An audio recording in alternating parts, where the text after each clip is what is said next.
Hello students, this is Chandan Gautam and today we will continue our previous topic that we have discussed in previous lecture, that differential calculus. ठीक है, आज हम बात करेंगे differential calculus होता क्या था। हमने बात करी थी कि कोई भी वेरिएबल था हमारे पास में y जो कि फंक्शन था किसका, x का। यही बात करी थी कि x में अगर हम स्मॉलर चेंज करते हैं तो अल्टीमेटली वो चेंज किसके अंदर आ रहा था, y के अंदर। ठीक है, और del y upon del x का जो रेशियो था वो अपने पास में क्या था, डेरिवेटिव था किसका, y का विद रेस्पेक्ट टू x। यही बात करी थी अपन ने। ठीक है, तो आज हम देखते हैं और उसके ऊपर बेस्ड हमने क्या देखे थे, कल कुछ फॉर्मूलाज देखे थे। आज हम उन्हीं फॉर्मूलाज को यूज करेंगे और किस तरीके से डिफरेंशिएशन को अपने को सॉल्व करना है या उस पर बेस्ड क्वेश्चंस हमें किस तरीके से अटेम्प्ट करना है वो भी यहाँ देखेंगे। राइट, चलो तो हम बात करते हैं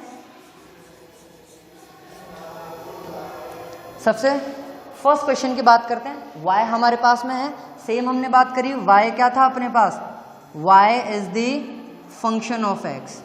अगर मैं यहाँ पे x की वैल्यूज y के फंक्शन को देखूँ तो x के वैल्यूज की टर्म्स में है, x की वैल्यू अगर जैसे जैसे चेंज होगी तो y भी क्या होगा हमारा, चेंज होगा।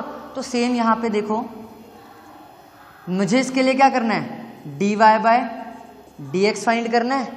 That would be equals to d by dx of x raise to power 5 x cube plus 10। कुछ ऐसा ही था, याद करो एक प्रॉपर्टी पड़ी थी d by dx of u plus v। अब यहाँ पे तीन टर्म्स है तो u प्लस v प्लस कुछ भी मान लो, w मान लो। ठीक है, तो इनका क्या हो जाएगा हमारे पास में, du by dx plus dv by dx plus dw by dx। मतलब करना क्या है, इंडिविजुअली सबको क्या करना है, हमें डिफरेंशिएट कर देना है। बात समझ आई। तो किस तरीके से सॉल्व करेंगे हम इसको, देखो d by dx of x raise to power 5 plus d by dx of x raise to power 3 plus d by dx of 10। यहां तक बात समझ आई। देखो सबसे पहले मैं बात करता हूं इसकी, 10 क्या है, कांस्टेंट है। याद करो फर्स्ट प्रॉपर्टी हमने पढ़ी थी, d by dx of a constant was equals to 0। तो इसकी जो वैल्यू होगी वो कितनी होगी हमारे पास में, ये हो जाएगा हमारे पास 0। इसकी अगर मैं बात करूं तो एक प्रॉपर्टी पढ़ी थी हमने, d by dx of x raise to power n, और उसका फॉर्मूला क्या था हमारे पास में, n x raise to power n minus 1। यही था, सेम इसको अप्लाई करो यहाँ पे, n आगे आएगा 3, x raise to power 3 minus 1, that is कितनी वैल्यू होगी हमारे पास में, x स्क्वायर। सेम फॉर्मूला इसके लिए यूज होगा, दैट इज n 5 है तो 5 आगे आएगा, x raise to power n minus 1, 5 minus 1 that is 4, और यही क्या हो जाएगा हमारा dy बाय dx हो जाएगा। बात समझ आई किस तरीके से करना है। सिंपली अगर मुझे उसकी प्रॉपर्टी, मुझे उसका फॉर्मूला लर्न है तो मुझे क्या करना है, सिंपली उसको अप्लाई करना है और कुछ भी नहीं, सारा फॉर्मूला बेस्ड क्वेश्चन सॉल्व होता रहेगा। बात समझ आई। Any doubt in this question? ठीक है, अब बात करते हैं हमारे सेकंड क्वेश्चन की। ठीक है, ध्यान से देखना, यहां हमारे पाज y क्या है, y is equal to x plus root x plus 1 by root x. ठीक है, यहाँ तो चलो सिंपल हमें मालूम चल रहा था किस तरीके से करना है, लेकिन अगर मुझे यहाँ पे अगर फॉर्मूलाज अप्लाई करना है तो किस तरीके से करूँगा। सिर्फ मुझे यहाँ ये चीज़ समझ आ रही है कि प्लस में दे रखा है, तो क्या मैं इसी इक्वेशन को, ध्यान से देखना, इस तरीके से लिख सकता हूँ, रूट एक्स का मतलब क्या होगा, एक्स रेज़ टू पावर 1/2 लिख सकता हूँ इस चीज़ को मैं यहाँ पे। ठीक है, और इसे कैसे लिख सकता हूँ, 1 upon x raise to power 1/2, और अपॉन में है तो ऊपर लेके आऊंगा तो पावर कैसे होगी, माइनस में हो जाएगी, नेगेटिव। तो क्या मैं इस टर्म को x raise to power minus of 1/2 लिख सकता हूँ। क्या मेरे पास सिमिलर इसी तरीके से इक्वेशन बनी है। ठीक है, तो देखो इसका जब मैं dy बाय dx निकालूंगा तो कितना हो जाएगा, d by dx of x plus d by dx of x raise to power 1/2 plus d by dx of x raise to power -1/2 लिख सकता हूँ मैं इस चीज़ को, कोई दिक्कत यहाँ तक? अब देखो यहाँ पे कोई भी वेरिएबल अगर उसकी कोई पावर नहीं गिवन है तो उसकी पावर कितनी अज्यूम करते हैं अपन? 1। तो इसकी पावर कितनी हो गई? 1 हो गई अपने पास में। तो ये कितना हो जाएगा हमारे पास में? 1 आगे आएगा, इसकी 1 - 1 कितना हो जाएगा? 0। तो किसी भी नंबर की पावर 0 का मतलब कितना होता है हमारे पास में? 1। इसको अभी लिखते हैं, आगे देखो d by D x of x raise to power 1/2, तो n आगे आएगा। सिमिलर वही property x raise to power n is equals to n x raise to power n - 1। तो इसको यहाँ पे अप्लाई करते हैं तो 1/2 n है तो 1/2 आगे आएगा, x raise to power 1/2 - 1, half में से 1 माइनस करूंगा तो -1/2। तो क्या मैं इसको ये लिख सकता हूँ आगे -1/2 लिख सकता हूँ? ठीक है, आगे देखो प्लस यहाँ पे ऑलरेडी -1 है अपने पास पावर में, तो कितना हो जाएगा? n आगे आएगा तो plus minus -1/2 x raise to power 1/2 -1, यही करेंगे तो -1/2 -1 कितना हो जाएगा हमारे पास में? -1 - 2 दैट इज -3/2। तो पावर कितनी होगी हमारे पास में? यहाँ पे पावर कितनी हो जाएगी हमारे पास में? -3/2 लिख सकता हूँ इसको। तो अब देखो 1 × x रेज टू पावर 0 मतलब 1 हो गया, यहाँ पे है -1/2 मतलब 1/√2 हो जाएगा मेरे पास, दैट इज 1/2 यहाँ पे था, इसको मैं क्या लिखूंगा? अपॉन में लिखूंगा, तो ये कितना हो जाएगा? 1/2√x। ठीक है, -1/2 √3/2 का मतलब क्या होता है? 1 + 1/2, तो अपॉन में कितना आ जाएगा? √2x √x, या फिर मैं इसको लिखूं कितना? x रेज टू पावर 3/2 लिख सकता हूं मैं इस चीज को। ठीक है, तो जैसा आपको ठीक लगे वैसा लिखो। मेथड सेम ही यूज किया अपन ने यहाँ पे, और ये किसके इक्वल है अपने पास? dy बाय dx के इक्वल। ये किसके इक्वल है अपने पास? dy बाय dx के इक्वल है। यहाँ तक बात समझ आई? कोई डाउट इन दोनों क्वेश्चंस के अंदर? ठीक है, अब बात करते हैं हम, ये अपने पास हुए लीनियर इक्वेशंस की टर्म के अंदर, और अब बात करते हैं हम किसकी? ट्रिग्नोमेट्रिक फंक्शन की। किसकी बात करते हैं हम? ट्रिग्नोमेट्रिक फंक्शन की। तो देखो यहाँ पे अगेन ये y की टर्म में अपने पास है। अब देखो एक प्रॉपर्टी पढ़ी थी अपन ने, y = u/v। तो जब उसका डिफरेंशिएशन निकाला था dy बाय dx, तो एक फॉर्मूला यूज किया था v du बाय dx, ठीक है, यही किया था, minus u dv by dx upon v²। कुछ ऐसा ही देखा था, तो कुछ ऐसा ही टर्म अपने पास यहाँ पे बन रहा है, u/v। साइन x को मान लिया अपन ने u, और 1 + cos x हो गया v। तो इसी तरीके से इसको सॉल्व कर सकते हैं अपन। देखो एक चीज ध्यान रखना, जब भी क्वेश्चन सॉल्व करो हमेशा प्रॉपर्टी जरूर मेंशन करना। उसके 2 एडवांटेज हैं। पहला एडवांटेज, टीचर के सामने मार्क्स डिडक्ट करने का कोई ऑप्शन नहीं रहेगा। दूसरा, जितनी बार प्रॉपर्टीज को लिखोगे उतना ही हमें कितना होगा? वो मेमोरेबल होता रहेगा, याद होता रहेगा, रटना नहीं पड़ेगा, वो प्रैक्टिस के अंदर आ जाएगा। ठीक है, तो देखो यहाँ पे dy by dx is equals to, ये u हो गया, ये v हो गया, तो v, ठीक है। इसके साथ अब d बाई dx किसका करूंगा मैं? साइन x, यही होगा, माइनस, अब क्या करना है? u को रखना है, that is sine x as it is रह जाएगा, और d बाई dx किसका करूंगा? 1 + cos x का करूंगा, और इसके अपॉन में कितना आ जाएगा अपने पास? v का square, that is 1 + cos x का स्क्वायर। यहां तक कोई डाउट? सिंपल मैंने फॉर्मूला के अंदर पुट किया है। देखो dy by dx is equals to 1 + cos x as it is लिख दिया। साइन x का डिफरेंशिएशन कितना होता था? cos x, ये हो गया cos x, minus sine x as it is.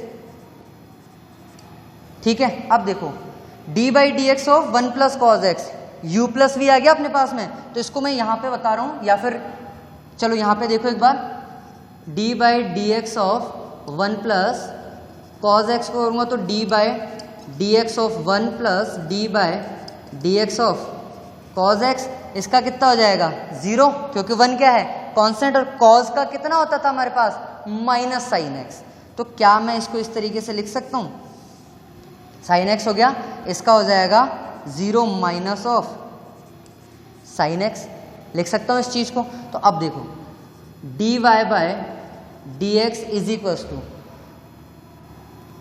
1 into cos X, cos X into cos X कितना हो जाएगा कॉज स्क्वायर एक्स, यही होगा, minus minus into minus plus हो जाएगा, plus sine X into sine X sine square X, upon में क्या चल रहा है अपने पास में 1 प्लस कॉज एक्स का स्क्वायर, यही होगा, ठीक है।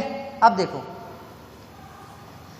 ट्रिग्नोमेट्री के अंदर अपन ट्रिग्नोमेट्रिक जो आइडेंटिटीज होती थी उनमें अपन पढ़ते थे sign square X plus cos square x कितना होता था 1, तो क्या मेरे पास ये sign square X plus cos square x बन रहा है 1 के इक्वल बन रहा है, तो यहाँ पे क्या लिख सकता हूँ 1, तो इसको मैं थोड़ा सा यहाँ से हटा रहा हूँ, मिटा रहा हूँ इसको, एक बार इधर देखिएगा,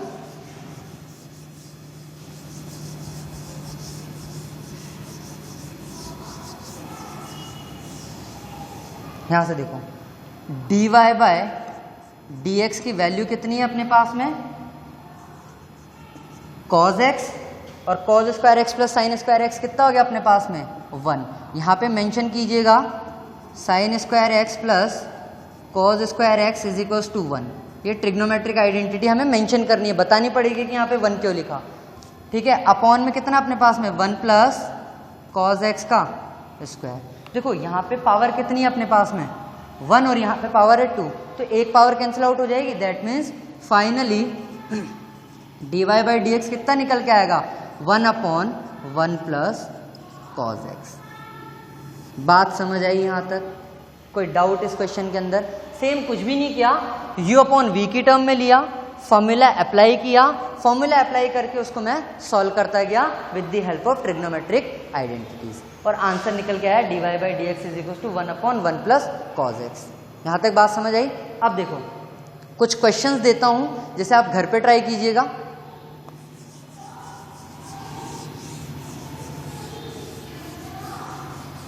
उससे पहले हम एक काम करते हैं, एक क्वेश्चन जो लैंग्वेज टाइप जो क्वेश्चंस होते हैं जिनको हमें डिफरेंशिएशन के अंदर किस तरीके से हमें यूज करना होता है,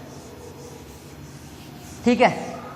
लेट सपोज, क्वेश्चन ध्यान से सुनना, लेट सपोज कोई पार्टिकल है हमारे पास, कोई पार्टिकल है जो यूनिफॉर्म एक्सेलरेशन के साथ क्या कर रहा है, मूव कर रहा है, यूनिफॉर्म एक्सेलरेशन के साथ मूव कर रहा है, और वो जो डिस्टेंस कवर कर रहा है, मैं बात करूं डिस्प्लेसमेंट जो कवर कर रहा है, s इज इक्वल्स टू है अपने पास में, s is equals to tan t plus tan t square plus 5t plus 6, ये हमारे पास में क्या कर रहा है, वो इतना डिस्प्लेसमेंट कवर कर रहा है, ठीक है। तो उस क्वेश्चन में बोला गया है कि इनिशियली जो है हमें इसकी क्या निकालनी है, वेलोसिटी निकालनी है। फर्स्ट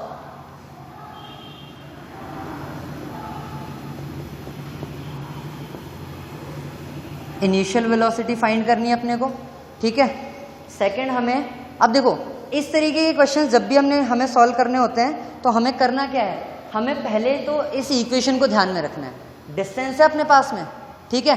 तो डिस्टेंस जो होती है अपने पास में वो क्या होगी, डिस्टेंस जो होगी अपने पास में क्या होगी, ये s है, हमें वेलोसिटी निकालनी है, वेलोसिटी होगी क्या, डिस्टेंस अपॉन टाइम, मतलब कोई भी जो चीज होगी, कोई भी क्वांटिटी होगी, वो क्या होगी, टाइम के रिस्पेक्ट में वेरी कर रही होगी, वो क्या कर रही होगी, टाइम के रिस्पेक्ट में। तो सबसे पहले हम बात करें वेलोसिटी की बात करें तो ds अपॉन dt लिख सकता हूं मैं इसको, क्योंकि टाइम के साथ साथ वेलोसिटी में इस इक्वेशन के थ्रू क्या हो रहा है, चेंज हो रहा है।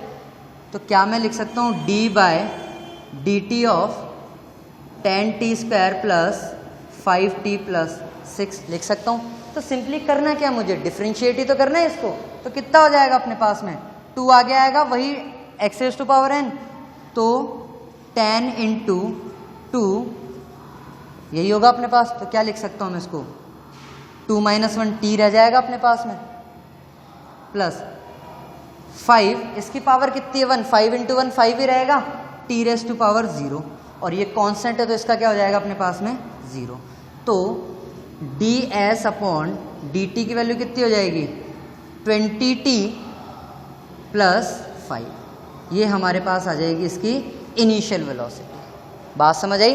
अब क्वेश्चन में अगर वो एक और चीज ऐड ऑन कर दे कि हमें क्या करना है, वेलोसिटी फाइंड करनी है at any instant of time, और वो जो t की वैल्यू है वो हमारे पास कितनी रख दें, लेट सपोज 3 सेकेंड, मतलब t = 3 सेकेंड के ऊपर इस पार्टिकल की, जो पार्टिकल इतनी डिस्टेंस उसने कवर करी थी विद यूनिफॉर्म एक्सेलरेशन, उसकी वेलोसिटी इतने टाइम के ऊपर फाइंड करनी है। तो मुझे सिंपली करना क्या है, t की वैल्यू तो इस इक्वेशन में रखनी है, दैट मीन्स 20 × 3 + 5।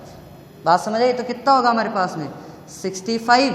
अब निकाल के आ रहा हूं वेलोसिटी, दैट इज मीटर/सेकेंड। बात समझ आई। या मैं बात करूं ds/dt जो होगा किसके इक्वल है, यहाँ पे वेलोसिटी के इक्वल, इतना उसकी वेलोसिटी क्या कर जाएगी, t = 3 सेकेंड के ऊपर पहुंच जाएगी। बात समझ आई यहाँ तक, ठीक है। अब हम कुछ क्वेश्चंस हैं जो आप लोगों को घर पे ट्राई करना है, मैं लिख रहा हूं। फॉर्मूलाज याद होने चाहिए, बिना विदाउट फॉर्मूलाज कोई भी क्वेश्चन नहीं होगा। Again I repeat, you have to remember all the formulas, all the differential calculation identities. First है हमारे पास में √4x² - 7, ठीक है, पहला क्वेश्चन हो गया। दूसरा क्वेश्चन जो आप लोगों को करना है वो है हमारे पास, इसको लिख लेना, y = सेकेंड आप लोगों को करना है y = 10x², सॉरी इसकी पावर लिख लो, x⁻7 9x⁻3 + 15। बात समझ आई, ठीक है। थर्ड क्वेश्चन जो आप लोगों को करना है वो करना है y = 10³ x, ठीक है। फोर्थ क्वेश्चन आप लोगों को करना है y = 1/√5x² + 2, ठीक है। ये चारों क्वेश्चंस आप लोगों को घर पे ट्राई करने हैं। कोई भी प्रॉब्लम हो आप इमीडिएट मुझे बताएंगे, नेक्स्ट क्लास में हम कोशिश करेंगे पहले इन क्वेश्चंस को सॉल्व करें, देन फर्दर अपन अगले टॉपिक पे प्रोसीड करें। Okay class, till then thank you.